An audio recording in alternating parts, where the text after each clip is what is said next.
आज मैं जिस बिंदु पे बात कर रहा हूँ, उस बिंदु पे आप लोगों ने बहुत बार लगातार कई बार चर्चाओं में सुना होगा कि सफलता असफलता क्या होती है, दूसरे ने क्या रणनीति अपनाई किसी भी परीक्षा में पास होने के लिए। तो ये जो बात होगी आज, ये विद्यार्थी वर्ग तक ही सीमित नहीं होगी। ये बात होगी उन सब के लिए जो भी जीवन में दूसरों के फलसफे से या दूसरों के जीवन जीने के लिए से सीखने की कोशिश करते हैं। और ये जो मुझे विचार आया, तो ये मैं कल एक बुक पढ़ रहा था जिसको अल्केमिस्ट बोलते हैं, और जिसका नाम तो अल्केमिस्ट है, जिसको लिखा था पाउलो कोएलो कोएलो ने, और जिसका हिंदी में अनुवाद किया है कमलेश्वर जी ने।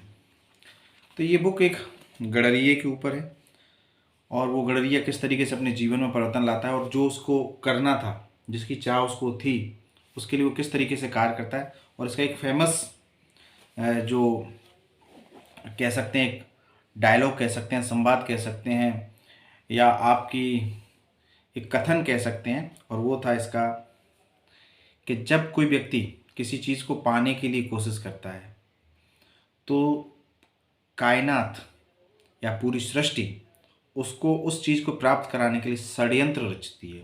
ये शब्द काफ़ी नकारात्मक हो सकता है, षड्यंत्र वाला, पर लेकिन रियलिटी में ये वह शब्द काफ़ी सकारात्मक पहलुओं में है कि किस प्रकार से हमें चीज़ें मिलती जाती हैं जो भी हम चाहते हैं उसको जुड़ने के लिए। तो आज मैं बात कर रहा हूँ जिस बिंदु पे दूसरे की रणनीति को हम किस तरीके से फॉलो अप करते हैं, क्या करना चाहिए या नहीं करना चाहिए, इस बात पे।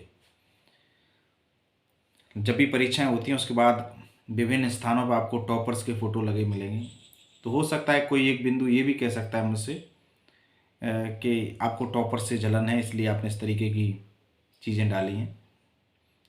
तो मैं उनके इस पहलू के लिए क्षमा प्रार्थी हूँ, और उनका ये जो भी वक्तव्य वो रखें उसके लिए भी मैं तहे दिल से उनका स्वागत करूँगा। तो बात आती है कि दोस्तों, कि क्या दूसरे की रणनीति या किसी दूसरे के जीवन जीने की का जो तरीका वो हम सीख सकते हैं क्या, या उसने क्या रणनीति अपनाई, क्या उसी पर हम चल सकते हैं क्या। तो इस बात को कहने से पूर्व में एक बात पंक्ति जो मैंने लिखी उसको मैं बोलूँगा कि तू केवल तू है, तू केवल तू है, तेरे हम शक्ल, तू केवल तू है, तेरे हम शक्ल और हमसाए हजारों हैं, पर तू तो केवल तू है। तो इसी बात को मैं ध्यान में रखते हुए कहता हूँ कि विद्यार्थी वर्ग को या किसी भी अभ्यर्थी को परीक्षा में देने से पूर्व औरों के अनुभव से ज़रूर हमें सीखना चाहिए। बहुत सारी चीज़ें हैं जो आपसे मैच करती हैं, तो आप उनके अनुभवों को सुनिए, समझिए, देखिए उन्होंने किन किन रणनीतियों को अपनाया है। पर लेकिन आप चाहें कि मैं ब्लाइंडली उसने जो रणनीति अपनाई, उसने जिस मार्ग पर चला, या उसने ये बुक्स पढ़ी या ये किताबें पढ़ी, उसी को मैं पढूं और उसी तरीके से मैं करूं, तो शायद मुझे सफलता मिल जाए। तो ये दूर का सपना होगा, और ये सपना इसलिए दूर का होगा। एक बार मैंने एक बुक्स में कहीं पढ़ा था कि किसी व्यक्ति के जीवन में जो उसकी सफलताएं होती हैं, या व्यक्ति के जीवन को जो भी परिणाम होते हैं, उसको स्वामी विवेकानंद की एक पुस्तक है जो उन्होंने गीता के ऊपर उन्होंने एक थीसिस लिखी है। उसमें वो कहते हैं व्यक्ति के जीवन में लगभग 5 चीज़ें उसको प्रभावित करती हैं, वही उसके परिणाम को अंततोगत्वा प्रभावित करती हैं। पहला होता है व्यक्ति का शारीरिक और मानसिक स्तर क्या है। यदि आपका शारीरिक और मानसिक स्तर यदि मुझसे भिन्न है, तो आपकी आवश्यकताएं और आपकी क्षमताएं दोनों ही अलग होंगी। मैं किसी विक्षिप्त व्यक्ति से यही अपेक्षा रखूं जो अपेक्षा एक सामान्य मानवीय से रखी जाए, तो वो गलत होगी। किसी व्यक्ति को कोई बात एक बार में पढ़ने पर ही हमेशा के लिए, सदैव के लिए याद हो जाती है, तो एक व्यक्ति को 100 बार पढ़ने के बाद याद होती है।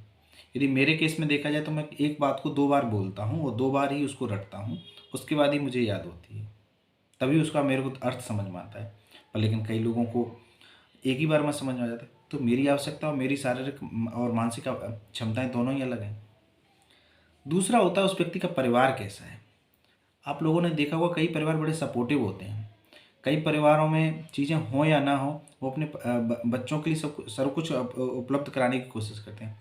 तो वहीं कहीं कई परिवारों में सब कुछ उपलब्ध होने के बाद भी वहाँ परिवार एक पैनी खर्च करना नहीं चाहता है। दूसरा, उस परिवार की कई बार उस परिवार में क्या कलह कितना है, अंतर कलह कितना है, परिवार में खुशी है या परिवार में दुखों का कारण है, या परिवार में कोई व्यक्ति बीमार है, या परिवार के चारों तरफ शांति है, परिवार में आय के स्रोत अच्छे हैं, तो ये भी प्रभावित करता है। ऐसा नहीं है कि जो मेरी आवश्यकता है या जो मैं 3 साल रह सकता हूँ यदि किसी जगह पे, तो हो सकता है कि कोई मेरा भाई है वो एक जगह 1 साल भी ना रह पाए। या कई लोग हैं जो, अब जैसे मेरी स्थिति में देखा जाए तो मैं इस सेवा में आने से पूर्व पहले कई सेवाएं ज्वाइन करता हूँ। क्यों करता हूँ? क्योंकि मुझे उस समय आय की बड़ी आवश्यकता है, मुझे रोज़गार की बड़ी आवश्यकता है। तो इसलिए ऐसा ज़रूरी नहीं कि जो दूसरे की रणनीति है उसी रणनीति को आप अपनाएं। तो इसमें परिवार का भी पहलू रहता है। तीसरी बात होती है आर्थिक स्थिति। किसी भी व्यक्ति की आर्थिक स्थिति बहुत महत्वपूर्ण होती है। कुछ ही दिन पहले आरएस मेंस के पोस्टपोन की बात चल रही थी, तो मुझे कई विद्यार्थी मिले जिन्होंने मुझे काफ़ी कोसा इसके लिए। उनकी बात भी सही थी, क्योंकि वो इन इतने दिनों तक वहाँ पे इस चीज़ को अफोर्ड नहीं कर सकते हैं, वहाँ रह नहीं सकते हैं। तो ये निश्चित बात है, मैंने उनकी दशाएँ देखी हैं और ख़ुद मैं अपने जीवन से भी समझ सकता हूँ कि ये बहुत सारी ज़रूरी चीज़ें होती हैं कि मैं ज़्यादा दिन तक आप कैसे सर्वाइव कर पाएंगे, क्या आप चीज़ें अफोर्ड कर पाएंगे, कोचिंग जा पाएंगे, नहीं जा पाएंगे। कई लोग लैपटॉप से और एप्पल के एआई की फैसिलिटीज़ का भी उपयोग कर पा रहे हैं, और कई लोग तो अभी भी डिजिटल कीपैड से बहुत दूर है। तो ये भी चीज़ें महत्वपूर्ण होती हैं। आर्थिक स्थिति बयां करती है कि किसी व्यक्ति को क्या रणनीति अपना चाहिए। कोई लोग फॉरेन में जाकर के एमबीबीएस कर लेते हैं और किसी पे एमबीबीएस के फॉर्म फिलअप करने के लिए भी पैसे नहीं हैं। चौथा पॉइंट आता है सामाजिक स्थिति। किसी किसी समाज में सरकारी सेवाओं के प्रति बहुत जागरूकता होती है। समाज सरकारी सेवाओं को प्रतिष्ठा का एक चिन्ह मान लेता है, तो कहीं कहीं ये चीज़ें अन्य पहलू पर भी होती। तो इसलिए इस बात को भी ध्यान में रखना चाहिए कि एक सामाजिकता का भी कुछ स्तर होता है। समाज भी कई दायरे होते हैं। कई समाजों में सिर्फ पढ़ने को नकारात्मक पहलू में माना जाता है, कई जगह महिलाओं को बिल्कुल ही नहीं पढ़ाया जाता है। समाज के कई ऐसे वर्ग हैं जहाँ अभी भी शिक्षा का स्तर कम है। हो सकता है आप समाज के उस वर्ग में जन्म लें जहाँ आपके लिए जीवन यापन करना ही बड़ा मुश्किल हो। देखो, सामाजिक पहलू भी ध्यान रखना होता है। तो ऐसा नहीं है कि जो दूसरे की रणनीति है या टॉपर की रणनीति है वो आप अपना लेंगे और आपका जीवन चल जाएगा, नहीं चलेगा। यदि आप ऐसा कर रहे हैं तो शायद आप एक यूटोपिया में जीने वाले व्यक्ति हैं या भ्रम में जीने वाले व्यक्ति हैं। और एक अंतिम रूप से जो बात होती है वो होती है कालखंड। किसी कालखंड में कई चीज़ें प्रभावित करती हैं। जैसे इस वर्ष क्या कालखंड है, पिछली बार 3 महीने में पेपर हो रहा था किसी भी चीज़ का, अगली बार मान के चलो वही चीज़ 6 महीने में पूर्ण होती, तो 6 महीने में बहुत सारी चीज़ें प्रभावित करेंगी। दूसरी बात, उस साल अभ्यर्थियों का स्तर क्या था, उस साल कॉपी चेक करने वाले जो हमारे अधिक गुरुजन थे उनका क्या स्तर था। कई बार आपने देखा होगा कि आरएस में 314 पिछली बार कट ऑफ चली गई, और उससे पहले वो 344 340 तक चली गई। तो ये क्या है, ये कई बार कॉपी चेक करने वाली क्या स्थिति रही। इस बार कई कैटेगरीज में बहुत नीचे तक भी एसडीएम मिल रहा है, और पिछली बार बहुत ऊपर वाली कैटेगरीज में भी ऊपर वाली रैंक्स को भी एसडीएम नहीं मिल पाया, या उस साल कितने पद थे या नहीं थे। तो ये भी बहुत बड़ा प्रभावित करता है। किसी साल बैकलॉग की बहुत सारी वैकेंसीज उपलब्ध होती हैं। तो ये आप देखिए, टॉपर्स की रणनीति आपकी रणनीति नहीं हो सकती है, क्योंकि आपको प्रभावित कर रहा है शारीरिक और मानसिक स्थितियाँ, पारिवारिक स्थितियाँ, आर्थिक स्थिति, सामाजिक स्थिति और उसके साथ साथ कालखंड की स्थिति। तो मैं यही कह सकता हूँ कि सफलता के लिए आप किसी और के फलसफे को या उसके दूसरे के मार्ग को ना देखें। आप देखें कि उनके अनुभव क्या रहे हैं और उन्होंने क्या किया है, उन्होंने क्या गलतियाँ की हैं, और उनमें से क्या क्या चीज़ें चुन सकता हूँ मैं। एकदम एक सांचे में ढल करके आप किसी की रणनीति को अपनाते हैं या फोटोज़ लगा दिए जाते हैं विभिन्न स्थानों पे, किसी कोचिंग संस्थानों में। ये अच्छी बात है कि उन लोगों ने उस समय पे अच्छा किया है, और वो इन शुभकामनाओं के और इन महिमा मंडन के कह सकता हूँ मैं आवश्यक भी है उनका, और इससे उनका मोरल अप भी होता है और समाज के अन्य वर्गों अभ्यर्थियों का भी मोरल अप होता है। पर लेकिन हमें ये भी ध्यान रखना है कि हमारी आवश्यकताएं, हमारी समस्याएं, हमारी क्षमताएं डिफरेंट हैं। तो हमें इसका उपयोग करना है, किस तरीके से करना है, इसके लिए हमें अपने विवेक का उपयोग करना है। ठीक है, तो इसलिए मैं जो पंक्तियां मैंने आपको पहले बोली थी उस पूरी पंक्तियों को मैं पूरा करता हूं, और इसी के साथ मैं अपनी इस वीडियो को विराम दूंगा कि तू केवल तू है, तू केवल तू है, तेरे हम शक्ल और हम साए हजारों, पर तू तो केवल तू है। ढूंढता है जिंदगी, ढूंढता है जिंदगी का फलसफा औरों में, ढूंढता है जिंदगी का फलसफा औरों में, पर तेरी मंजिल और तेरे कारवां का कारवानीर तू है।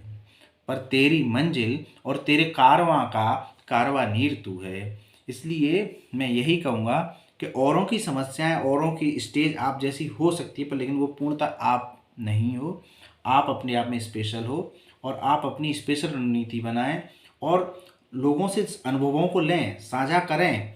पर लेकिन ये नहीं है कि आप किसी दूसरे के बताए गए मार्ग पर ही सीधे सीधे पैर रख लेंगे, या दूसरे के बनाए गए नोट्स को ही पढ़ करके आप सफलता प्राप्त कर लेंगे।